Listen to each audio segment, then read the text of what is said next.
Welcome back to Temporally Scripted, everybody, and no prizes for guessing what we're going to be talking about today. Oh dear, the 60-year-old man from Norfolk did not have a very good birthday. We are going to be diving deep into that and elevating all of your knowledge around the situation that's going on with Andrew, of course. But that's not all we're going to talk about today. You know, we've always got some golden stories in the back end. There is a law that's come through that we have no idea how it's going to police. And later on in the episode, we'll dig into a few of our randoms that we always do.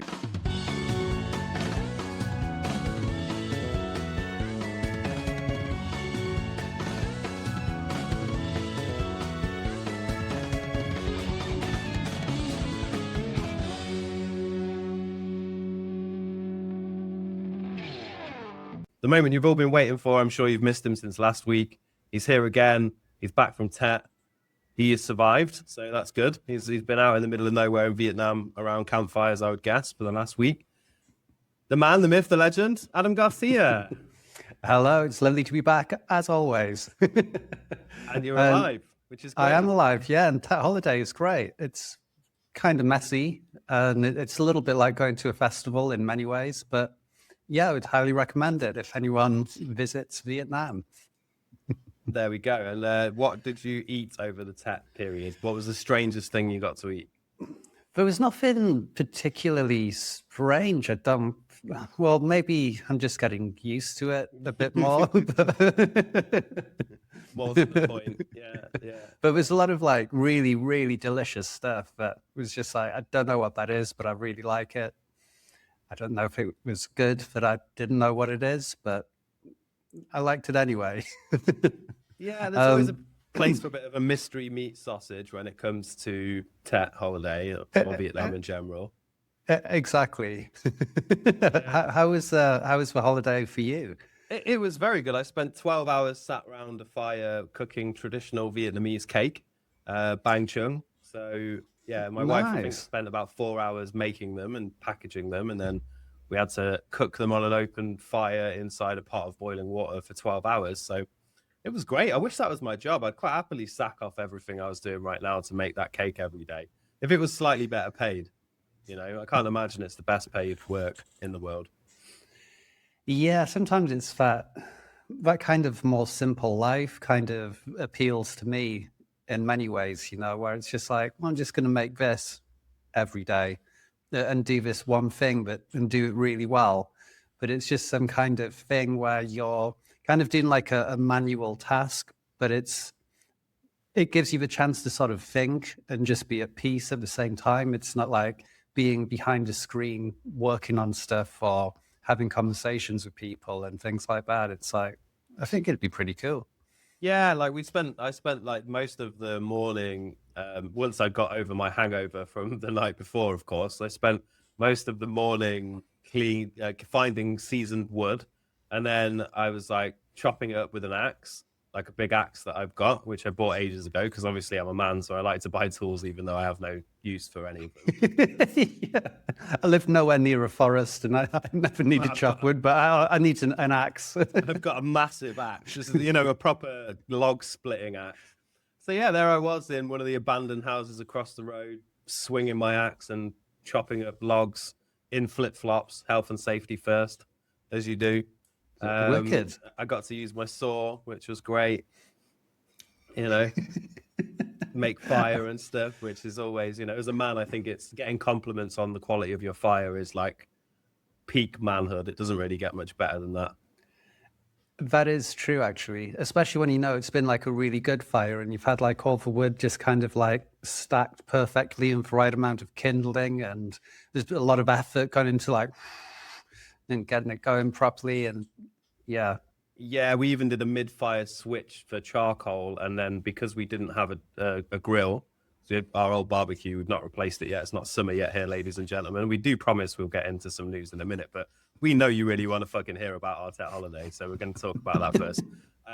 So yeah, we just simply got an old shelf from one of our pot drying racks and turned that into the barbecue setup. So I had to like burn the toxic paint off it first, obviously, because you don't want that in your steak. Preferably not. And then I remembered I had a wire brush that I bought because why wouldn't you buy a wire brush? If you see Did you one? get it at the same time as the axe? I did, yeah. I think I also got a drill and some other bits and bobs. Raw plugs, of course. You need Your raw spirit plugs. Who level. doesn't? Yeah. Oh, of course. You got to check things above alarm. And yeah, so we just fashioned the barbecue out of an old shelf and cooked steaks and sausages and burgers, and then flipped it back to a fire afterwards. I felt like an absolute G. Nice. It sounds like a really good, wholesome family time. It really was. It really was. And yeah, fun was had by all. Karaoke was sung. You know, you can't complain. But anyway, Right. Do you think everyone's just switched off by now? Or yeah, flipped to maybe another maybe. channel? But I don't know. I think people like to get a little insight into our world whilst here. And now we are going to talk about, of course, the man whose birthday it was yesterday, and wishing a big happy birthday to big Andy P. Prince Andy yesterday, was arrested as predicted by us here on Temporally Scripted. We said it was going to happen. Like, he must have pissed all over the King's chips too much, and that's it. Arrested on his birthday. I mean, what a time to pick as well. Do you think that was deliberate? I don't was know. definitely conferring with ChatGPT about it last night, and ChatGPT was saying no, they wouldn't have planned it on his birthday. I was like, come on, they must have planned it on his birthday. Like, It's kind of perfect timing, isn't it? yeah. Testament to how rubbish ChatGPT is. I put, did they arrest Andrew on his birthday deliberately? And ChatGPT said, I assume you're talking about Andrew Tate. I was like, Oh, right. you literally get beaten Interesting. by 2012 Google ChatGPT. Yeah, it's mad, isn't it? Really crazy. Anyway, so yeah, back to this.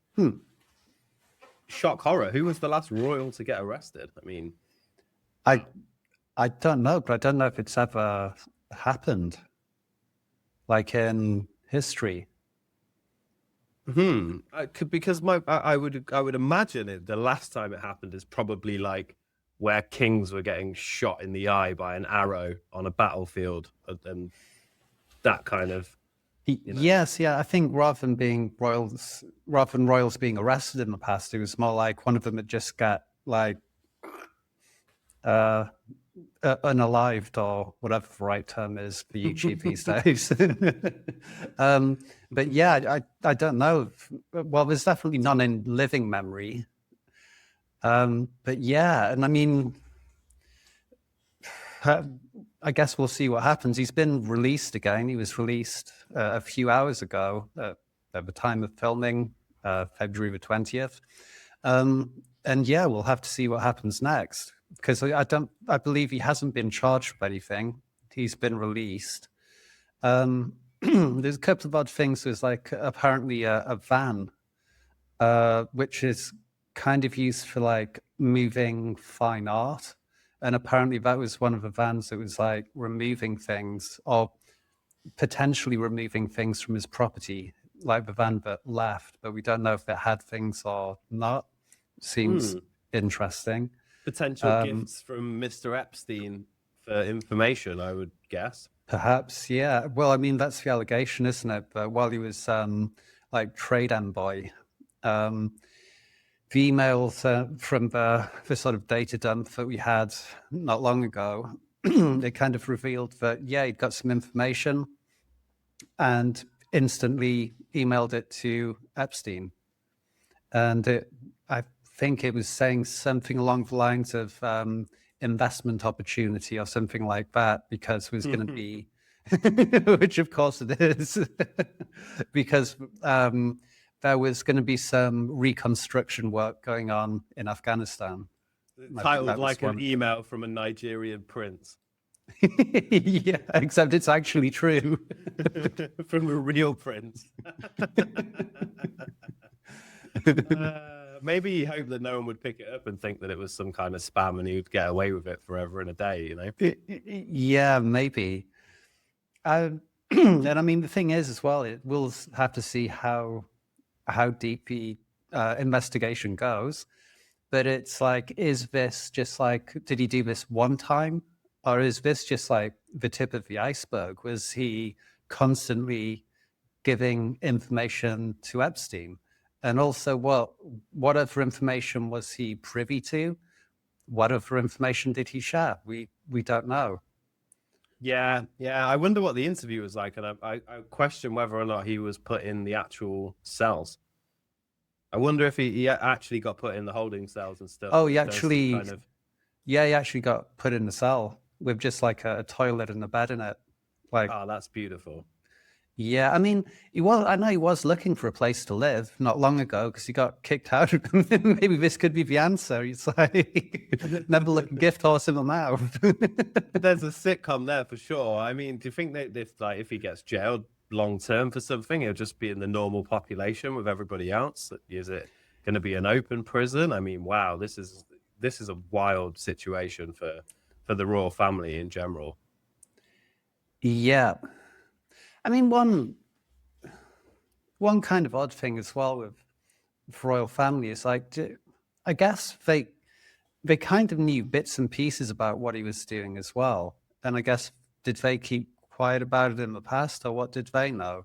Because there was that thing when when Andrew paid off that girl to the tune of like £12 million. That was all money that he lent from his mum and his brother.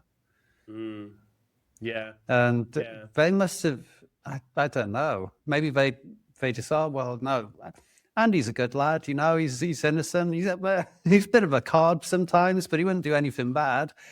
Maybe they just thought that. Or did they kind of know a little bit about it too? Who knows? Yeah, yeah. Maybe he had like a really, really good excuse, and they just believed him. They were like, "Oh yeah, that sounds plausible. He's never told us any lies before." Well, I hope it was better than the Pizza Express or not sweating excuse that we discussed last time. Well, maybe that's why they believed him, because he just was asking for the £12 million, and there wasn't a drop of sweat on his face. Yeah. Or maybe £12 million just isn't that much in some circles. Yeah, I mean, they just sell a painting here or like a doorknob there, and they're on their way. It's interesting. So the last royal to be arrested and then executed was, funnily enough, King Charles I, and that was all the way back in the 17th century. So that was the last time a senior royal was arrested. And we can trust it because I didn't ask ChatGPT. It's one of those old school Google things where it gives you a question and has the actual answer underneath. So Oh, nice. So it's probably way more reliable. yeah, it's not just like AI having a fever dream and telling you some BS that it just made up. And then you ask it about it and he goes, oh, good catch. Yeah, not to jump off too much, but I saw a post yesterday from the CEO of a company, and they've been trusting all of their sales information to AI for the last 11 months, and just found out that all of the numbers and the information it was giving, it was just making up. Whoa. Yeah. So anyway, so it's crazy. Yeah, I also I looked into the law that he's been charged with related to giving away this information, and it doesn't have a top level for punishment. So the top punishment is life imprisonment for what he's being investigated for, Andrew. They are trying to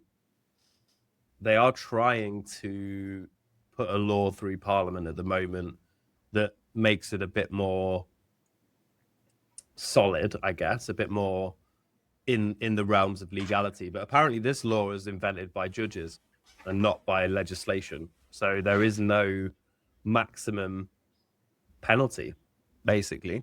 Right.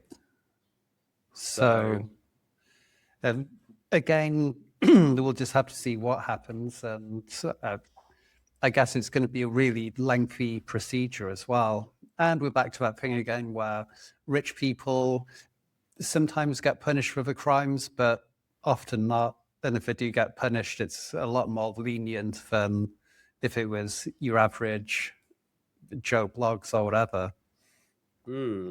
yeah. So like Trump said about it as well. He said that it was, and I can't quite work out if, because obviously you know what it's like in the media. They're going to play it whatever possible way they can to make it look the most, oh, what was he said? But apparently US President Donald Trump offered his sympathies to the monarch, to the king, telling reporters he was a fantastic man and what had happened was a very sad thing. I mean, there's got to be some skeletons in old Trump's closet as well, aren't there? There's got to be. But who knows? I mean, yeah, all we can do is like speculate at this point, I guess. And I really don't know. But I mean, there's definitely pictures of him and Epstein together. There's definitely records of him being around him. I think wasn't he on his jet at some point as well? I'm not sure about that. But yeah, it looks like there was some kind of connection there. But it's that thing again with Epstein as well, where he seemed to be connected to everybody who was anybody at that time in one way or another. And if you wanted anything doing, it seemed like people would go through Epstein to make that link to get connected to somebody else. And so it seems like that whole network of connections that he had, it does include everyone. So I guess we can't just say that there was wrongdoing on everybody's behalf who was connected to him, because you'd think that'd be impossible, but also that'd be a lot of people. Yeah. Plus, I think of some of the dodgy fuckers I used to know in Nottingham and stuff, and you think to yourself, well, I was connected to them, but I wasn't privy to information about those people at the time. Like, you imagine some of the dodgy people we would have been connected to just by like second being at the same party or something back in the day. There's got to be some of that, right? It's like, if you look at who's the A-list, who's the top level, like, how many billionaires are there in the world? 100, 150, 200? I don't know. But it's not a massive, maybe 1,000. I don't know if I might be way off, but it's not a massive amount of people. It's like pretty much less people than would have been in your secondary school, Yeah. And so it would make sense that he's going to be connected to as many of those people as possible. Yeah, including the lizards as well. Yeah. And there's always like, I don't know, there's so many different just weird things that happened with this Epstein stuff, and so many like weird coincidences, and it's all just so random. Did you hear about the thing with the sulfuric acid? No. On the day that he was indicted back in 2019, I think it was 6 50-gallon drums of sulfuric acid were ordered for delivery to his island. So probably just a coincidence. Some people say, well, he would have been using like reverse osmosis to desalinate seawater to produce drinking water. And you can use sulfuric acid to clean the actual water filters. The manufacturer doesn't recommend it. And even if you did, you'd need like a really small amount. You wouldn't need like, was it like 300 gallons of it? Probably just a coincidence. And I don't know what else you could use that kind of acid for. Certainly not like disposing of any kind of evidence. It's probably just a weird coincidence. Yeah, I mean, maybe he was a hobbyist collecting old bits of metal from the sea and just wanting to remove the copper and the oxide from the outside, removing rust from metal. Probably he could do. Another weird coincidence that I found the other day. There was a guy called Jean-Luc Brunel, who was like a modeling agency boss, and he was like found to be connected to Epstein, and he was going to testify against him at one point, but then backed out. Anyway, this guy went to prison for doing some pretty horrific things, but then coincidentally, he was found unalived in his cell in a similar manner to Epstein. And there was no surveillance cameras, there was no witnesses. Again, just like a coincidence. But I think with all of this stuff, it's like it's coincidence after coincidence all the way through these files. And it's kind of like, it's a bit like someone winning the lottery and getting struck by lightning on the same day, but every day for a month. Yeah. They're the kind of odds of like so many coincidences. and it all seems to involve like highly influential people, and it's so crazy. But Yeah. there's hardly enough evidence in any of the files that they've released to actually do anything about it. It seems like there's nothing really solid. It's just like, oh well, it's just coincidence, but it's just this name is mentioned. It doesn't imply anything, and it's like, but you can't have. But everyone knows that there has to be something going on, because you can't have that level of coincidence. It just doesn't happen in life. Yeah, it's a bit like how when, Russian senior leaders leave the government and then suddenly fall off the balconies in a hotel. It's like I've never Yeah. known a country with the most unsafe balconies. It must be a nightmare. If you go and stay in a Russian hotel, you go out for a smoke on the balcony, and then there's like this only this high. It's windy, right? And it just happened to fall off from the 5th floor. It's great. Yeah, who'd have thought another one who's higher from the government or business? Yeah, or just high happened from to government, and yeah. that did make me laugh the other day when Elon Musk was like, "I'm nowhere near as rich as Putin. I can't invade countries." I can imagine the media being all over that. God, Elon Musk reveals that he wants to invade countries. Yeah, but he's not allowed yet. Is it just a matter of time? Yeah. I mean, so moving on from one big steaming pile of bullshit to another one, there's a new law that's come out, and I think in principle, it's a very, very good idea. Okay, so obviously everybody remembers the tragic incident that happened in the 70s or 80s, where Liverpool were playing in a FA Cup match at Hillsborough, and obviously 96 of their fans were killed because of actions of the police, probably, but the investigation is still ongoing. A lot of people very angry about the outcome of it, and it's come about that now there is a law called the Hillsborough Law, and this law will make it a criminal offence for prime ministers and cabinet ministers to deliberately mislead the public, but not backbenchers.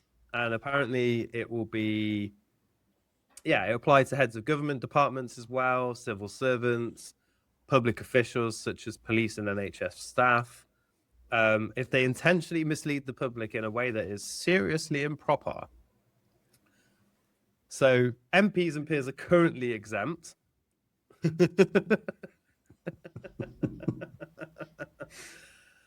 And so 2 years in prison apparently for lying. What do you think about this?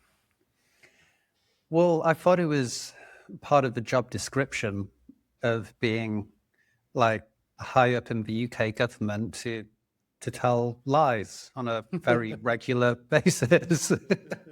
I mean, that's basically what we've trained for the whole careers, is how to get really good at lying to the public. Or it seems that way. I could be wrong, obviously. No, we have no proof of that. Oh, no, actually, we do. We have lots of proof of that. I think there's more proof of that than there is Epstein files, to be fair. There is. Could be weapons of mass destruction, anything like that. But yeah, I mean, for one, how on earth are they going to police this? I think it's going to be kind of impossible, because you just end up like you'd have to replace the Houses of Parliament, and because every 6 months, all of them would be going to jail, and you need like some kind of rotation of like in and out of prison, back into the House of Parliament, some revolving door kind of thing. The prisons are like already overcrowded enough without us starting to put lying politicians in there. Yeah, can you imagine? How are we going to cope with that? And I think it leads, interestingly, to the other story that we wanted to talk about today, which is like how many U-turns the Labour government has done. We're talking like 16 U-turns since they came into power. I think it's about to be 17 as well. There's another thing there. I think they're about to U-turn on the island that they're giving away or giving back in the Indian Chagos Ocean. or something. Yeah, because Trump keeps changing his mind about whether it's a good deal or a bad deal, or a good deal or a bad deal. So does that count as a lie? Is that misleading the public? Like when Keir Starmer came in and said, "Oh, I'm going to control immigration," Like, And then I mean, didn't. is that true? I'm going to be the Well, best prime minister since Thatcher, which is a sentence well, I never thought I'd say. And then proceed to be the biggest stinking turd of a prime minister we've had ever. Like, yeah, well, like lowest approval rating in, is it 50 years or ever? I'm not sure. It's like minus 66 according to Ipsos, which is really, really low. I think if you're in your 60s and you still got a quiff, it just means you're a dick. There's no, it's like, bro, get yourself a Reese-Mogg haircut or something. Like, come on. You use far too much Brill cream for a man in charge of a country. This is true. But yeah, I mean, I don't know. When it's U-turns, you could just say, oh, well, they could say, we intended for this to happen. The same as when a party is trying to get elected, so they make loads of promises that they can't keep. But their defense can be, oh, well, we wanted to keep these promises, we just didn't. It would be hard to prove the intent that they were never going to keep these promises. Yeah, and that's why even though it is a form of lying, well, it's deception, but I don't know. Then there's going to be times as well when politicians kind of have to lie to the country. because of national security. Yeah, so there's some imminent threat. Do you just tell the country and have absolute chaos, or do you give away your secrets? I don't know. I mean, it would fix the population problems. Yeah. Iceland and McDonald's are going to be closed for the next 7 days because we've got this problem. Oh shit! But yeah, and also as well, it would be because you could have like a press conference, and the reporter could ask the prime minister or whoever a question and say, "So, is it true that blah blah blah blah?"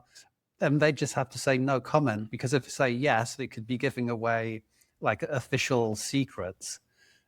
I don't know the level of lying that they'd be able to police that too.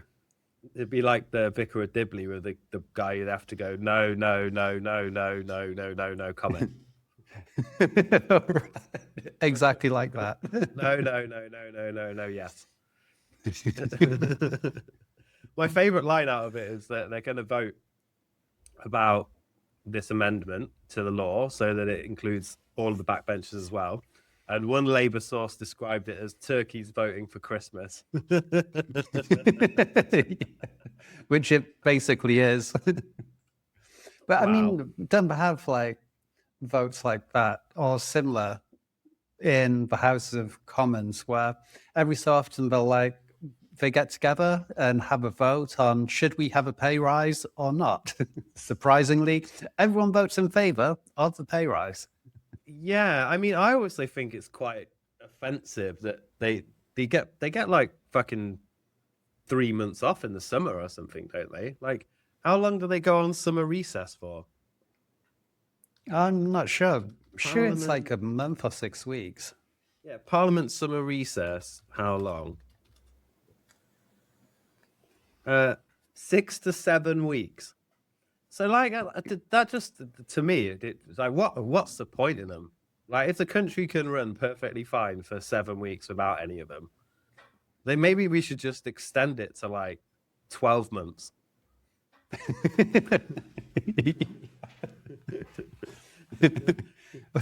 Yeah, I mean, I wrote a LinkedIn post about this yesterday, because it was a story we were going to cover as well, how Larry the Cat has been there for like 15 years and he's been through 6 prime ministers. At one point, it was 3 prime ministers in a year. And it's like, if that was a company, if Apple was going through that many CEOs, you'd go like, no, I don't think I want to invest in this company. It seems like there's something up there. And investors would take the money out. And really, a prime minister is like a CEO, but of a country. And it just seems like this one's a mess. And each time they seem to get consecutively worse and worse, to the point now where you've got Starmer with like the lowest approval rating ever. And my argument was just put Larry the Cat in charge. You know, he's been there. He's got a high approval rating. Everyone likes him. He turns up every day. Doesn't mess anything up. Yeah, he's low wages. He doesn't cost a lot. It's just a few cans of whiskers a week. Yeah. I mean, other cat food brands are available, but I don't know why I'm talking like we're on the BBC or something, but never mind. Well, one day. Yeah, I heard they're cancelling Have I Got News for You for temporarily scripted. Oh, really? Well, I think that's a good move. Don't forget to like and subscribe so that you can be one of the people that was here before we were on the BBC. Yeah, I don't know if the BBC is the best place to go. It doesn't have the best reputation for certain things. No, just so you know, ladies and gentlemen, we would not be seen dead on the BBC. But they would have, even if they paid us all the money in the world and a temporarily scripted themed yacht, we'd still probably not join, or just join and then say really terrible things until they had to take us off air and pay off our contract. That seems to be quite a common way that people do things. In the BBC. Oh, yeah. Various people have there's been some like scandal where they say something or something emerges, but then the BBC still pays them like a huge amount of money for like a year or something. Oh yeah, and they forget that like all humans, you know, we as soon as something's not in the news for a few weeks, we just all forget about it like some kind of deranged goldfish. Let's not get started on Hugh Edwards. Did anything ever happen to Hugh Edwards? I don't fucking think so. He just disappeared from the news and everybody just forgot about him. I think there was some kind of like charges brought, but I'm not sure. I can't quite remember. To find something nice. Just that they're still waiting for him to return part of his salary that he's supposed to return. Yeah. So apparently they're making a new drama about it so that they can. Oh well, I'm sure that'll be absolutely riveting. Yeah, I'm sure it will. So I mean, crazy. Anyway, but yeah, I think a cat in power probably preferable to most of what we've got right now. I mean, I've heard people are even considering voting for the Greens, which is just mind blowing. Oh, there's some. Yeah, but that's not. I don't think that's exactly how it seems. It's like that is happening, but there seems to be this really odd thing where it's like almost like an alliance between like the Green Party and various Muslim kind of leaders in certain areas to like kind of form this almost coalition to make sure that like Labour or no one else can get in certain areas. Or that's what I've heard anyway. Interesting. I wonder what the deal is there. Well, I don't think they have a lot of views that really gel, but it's one of those things. Oh, if we join together, we can beat these guys. And I think that's kind of what's going on, which is really odd. I mean, the colour green is quite popular across both demographics. I think it's quite popular everywhere, really. But yeah, I'm pretty sure that's what's happening in some areas, from what I've heard anyway.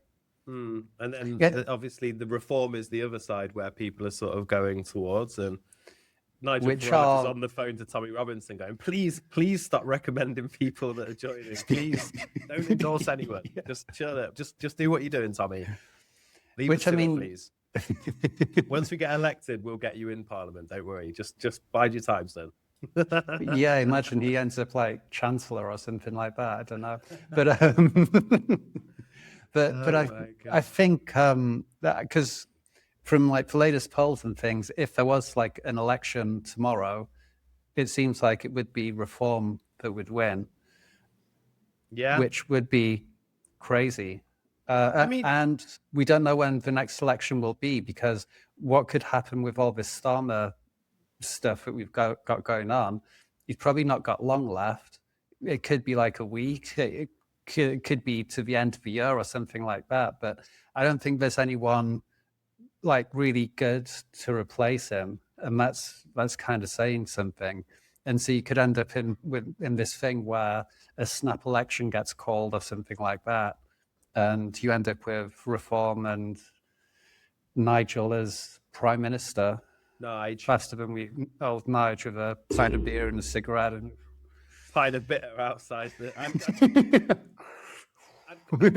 I'd quite like to see it. Imagine the scenes, protests at the end of the road. It'd just be mental. But I think there's a bit of a thing about before Keir Starmer was prime minister or Rishi Sunak or any of these, they never look like prime minister material. And then I think when they're in the job for a bit, your perception of them changes. So they become like prime ministerial. It's weird. There's like, do you know what I mean? They seem like some random you've never heard of, and then suddenly they become prime minister. And after a year, you feel like they're not replaceable by someone else, but really they're just the same douche that they were like before pretty they got much. in. And I think my prediction for it is that. So Keir Starmer blocked Andy Burnham, who's like the mayor of Manchester or whatever. Yeah.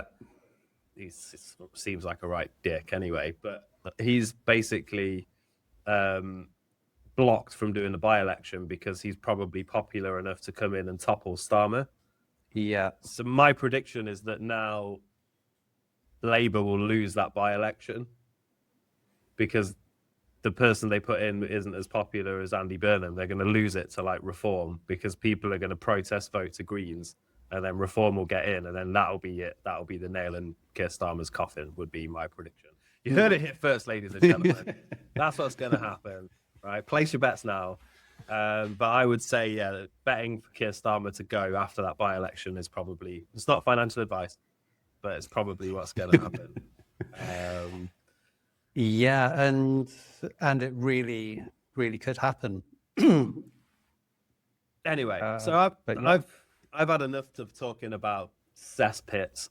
So let's move on and talk about something else. There's too many pieces of shit names have come out of my mouth in the last 25 minutes, 30 minutes. Yeah, exactly. I mean, there's some things that are really interesting, and it just sort of makes you go, "Oh, right, yes, that's pretty crazy." But yeah, it's like sometimes you feel like you need some like Listerine or something like that after you've been talking about Starmer or Andrew or Epstein. You know what I mean? It's like I don't want to be saying these names. Yeah, or thinking about them. Shit out of the wrong hole. Geez, well, that's something else new that you've heard here first, folks. You heard it here first.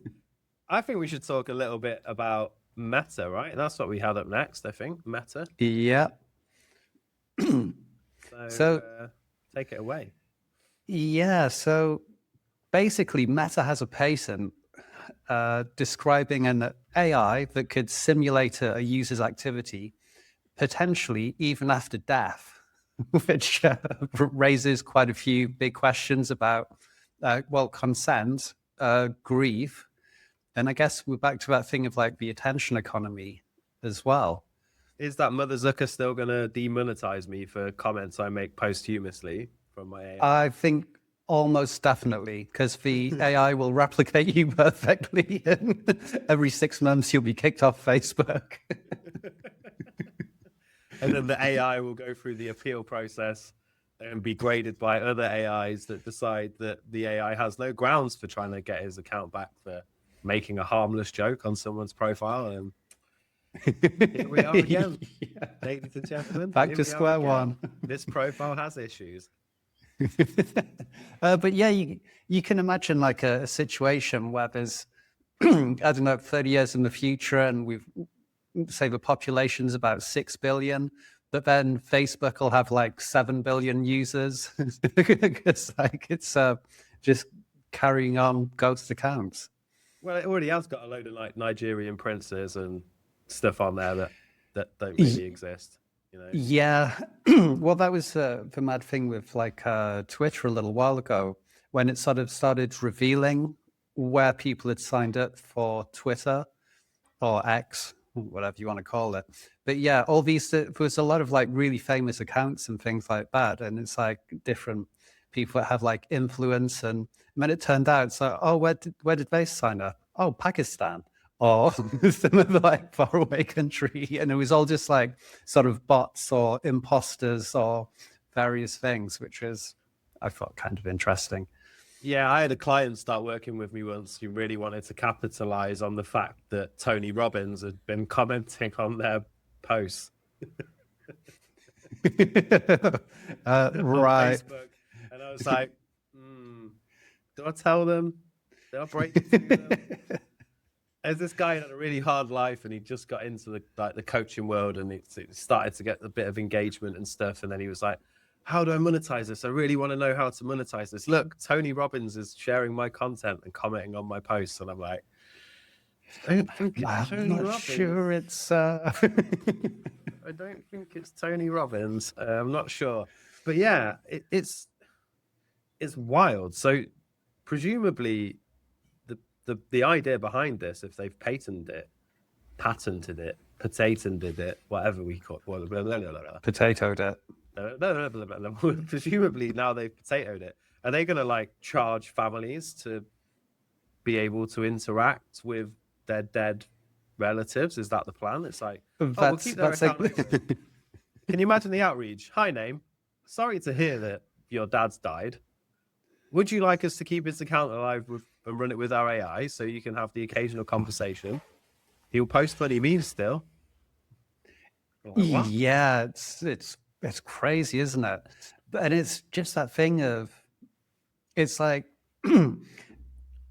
things like Facebook, whatever other social media, they're constantly taking your data and using it to make money with, selling it to other companies with various other things.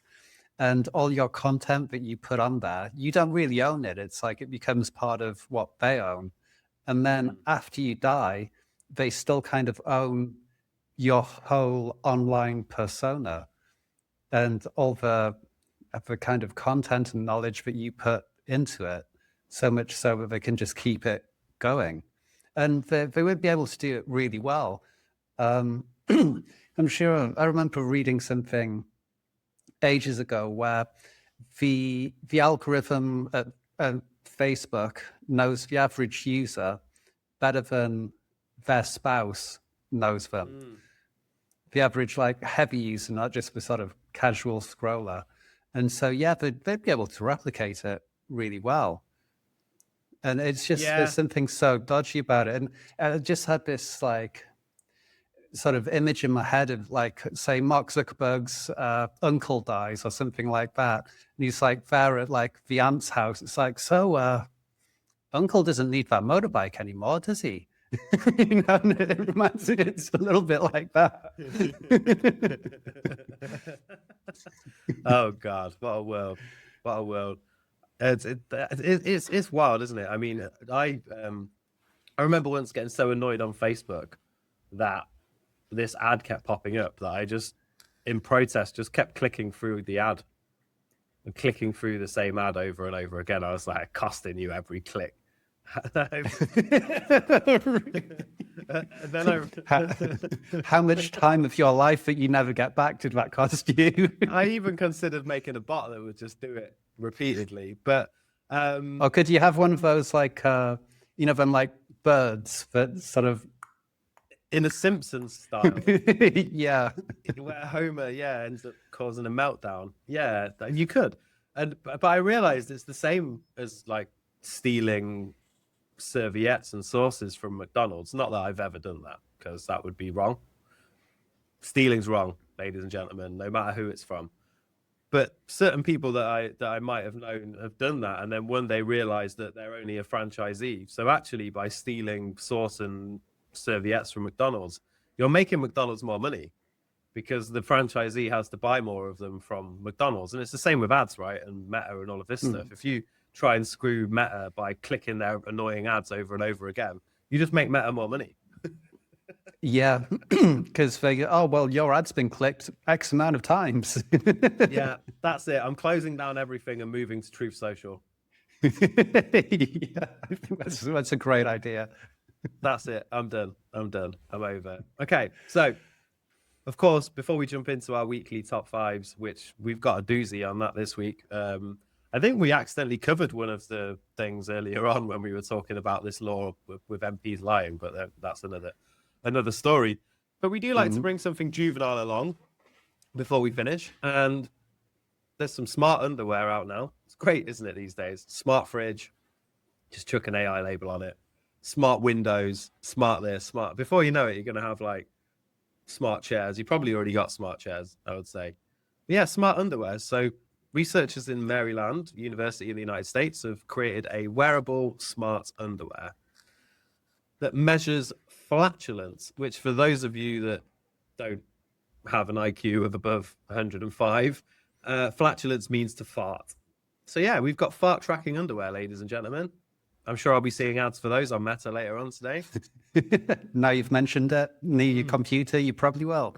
But yeah, I think it's a great leap forward for all mankind. What do you think? Yeah, I mean, I think what does it measure? Base, depth? Humidity, decibels. No, it Yeah. measures. So it tracks various gases such as hydrogen, and so by doing this, you can kind of like monitor people's gut health and what's going on by the different kinds of gases that would be produced. And it's been invented, and they're still going through like trials and things with it at the moment. So I'm pretty sure if you want, you can put your name forward, and they might send you a pair. But Especially as we're promoting them so well on our show. yeah, exactly. Well, I need that affiliate link and money somehow. But yeah, I mean, it could be actually one of those things that even though it sounds like a joke and it sounds crazy, it could actually be really beneficial to have that data to know about your gut health and microbiome and everything else. And it's one of those things that people don't really, I don't know how you would check. Well, anyway, but it's something that people don't check very much of. It's commonly talked about. But if you had these discrete smart underpants, I bet they're like horrible white Y fronts as well. But maybe Mandelson was testing them in that picture. Maybe that would have been my cover story. Like, come on, guys, I was just testing the pants. You've all seen the news, haven't you? Yeah, I suppose it replaces the need. Do you remember that TV show from like the noughties in the UK where they get people to like shit in a box, and then the Scottish woman would like look at their shit and decide what was wrong with their health or not. She was like the Antique Roadshow for shit. Basically, she could tell you like what you'd eaten, what was wrong with your gut, all of it, just by looking at a box of your steaming turd. What a skill! What a skill to have. I do remember that show. I wasn't an avid viewer or anything of the sort, really, but it brings back memories. So yeah, I don't know, because you can learn a lot about someone from what comes out of them. And in some countries, they actually have toilets that. And in some countries, they actually have toilets that are kind of like the other way around. So say in the UK, you'd go and then it goes like into the water. Usually, sometimes bounces around the side a little bit, depending. But in some countries, it's like the other way around, so that you can like take a look at it and assess from your own optics of if there's anything bad there. Well, I mean, I usually check the paper, because you got to like make sure it's clean. Occasionally, you get an angel poo.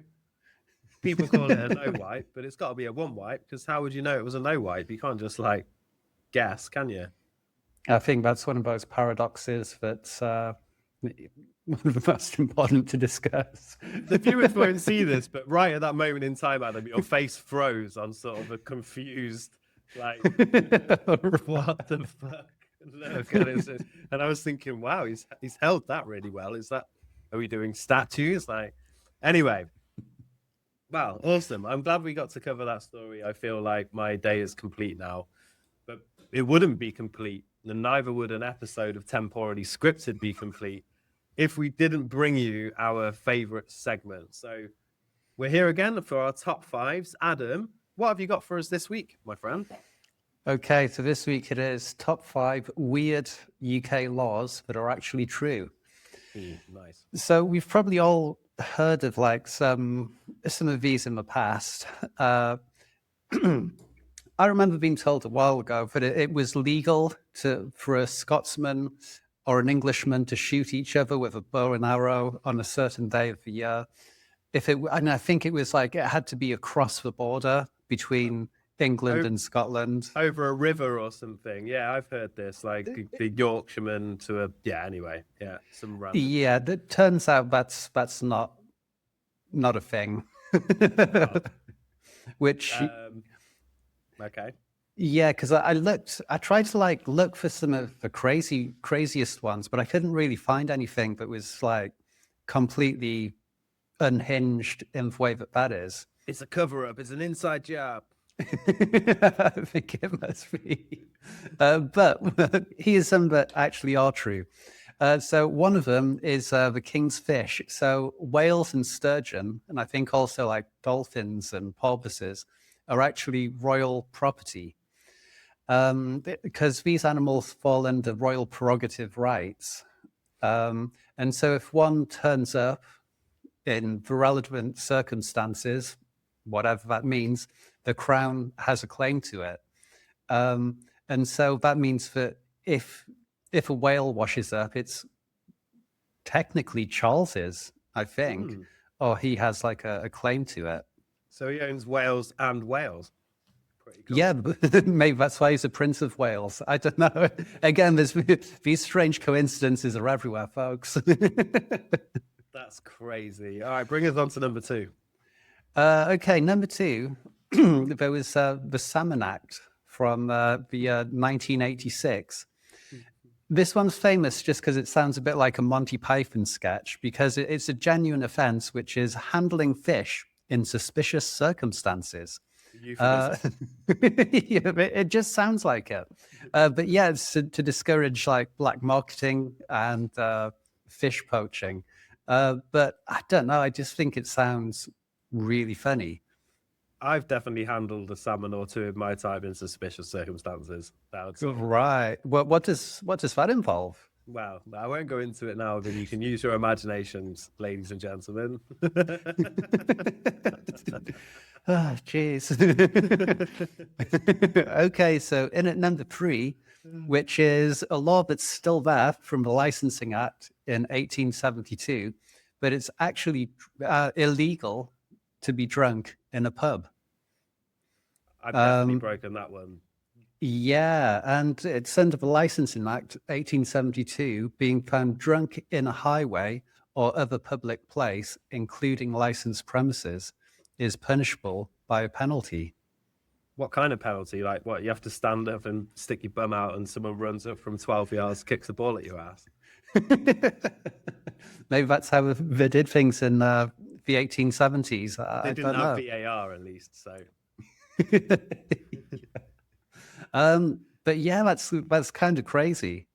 It's just hard to imagine, like, especially when you go to like pretty much any pub in the UK and just go, "Oh right, so that guy, it's all illegal activity." Crazy. You'd be arresting like everybody on a Saturday night after midnight, wouldn't you? Basically. Yeah. So I guess that's kind of why they don't enforce it. And number 4 is no kite flying or annoying games in the street in London. And this again comes from like 1839. So yeah, it just basically means that it's an offense to fly a kite or play at any game in a thoroughfare to the annoyance of residents or passers-by. I don't know. So it's not kites are banned forever. It's just don't be a public nuisance with your hobbies. But Is I, is that like the kite, or is that like the bird of prey? I'm pretty sure it's for kite as in the toy. Yeah, because I can imagine birds of prey swooping everywhere, squawking, like, eating your pet rat. That's gonna get annoying. Which is exactly what people did in Victorian London. I mean, what else was there to do? There was that and handling salmon in suspicious circumstances is pretty much all you could do back then. Well, this which brings us on perfectly to number 5, because another Somehow. another 1839 classic. You can shake a doormat for fun in London, but only before 8 a.m. Yeah, so it's anyone who is in a thoroughfare beats or shakes any carpet, rug, or mat can be penalized, with a weird exception carved out for doormats before 8 in the morning. So it's all right to beat your doormat in the street, but it has to be before 8. I've beaten a few rugs in my time, so I know what that's like. Was it before 8 a.m.? Well, technically, it's always before 8 a.m. if you go forwards, isn't it? Maybe that was like a get out of jail free card that a lot of people used. Yeah. What do you mean? It's before 8 a.m. Just need a bit of lateral thinking. I just didn't think I was going to get to make a rug related joke in this episode, but you've given me that opportunity. So, thank you. There you go. And well, maybe next week the top 5 will be top 5 rugs from around the world. And we're definitely getting banned for that one, for sure. Fantastic. Well, thank you, Adam, for deep preparation into these. I was expecting to see you're allowed to pee in a policeman's helmet if you're pregnant. But I don't know if that one is one of those ones that they've scrubbed out of the history books. Yeah, I couldn't find anything on it. Maybe I should look into it and give everyone an update if I need it, because obviously it's very valuable information. Yeah, if you're not busy this afternoon, Adam, could you find us another one or two? Well, ladies and gentlemen, thank you. Thank you for joining us again today on Temporarily Scripted. We'll be back again next week for our 1-year anniversary episode. 1-year anniversary. We've been making these episodes for a whole year now. We missed a week or two occasionally, but yeah, if you've supported us, if you've become part of our viewership recently, as we've started actually getting more than 10 views an episode, we appreciate you. Don't forget, give us a like, a subscribe, a deranged comment, and we will see you in the next one. Thank you very much, Adam. Yeah, thank you. See you next time, folks, and keep the deranged comments coming in. Bye.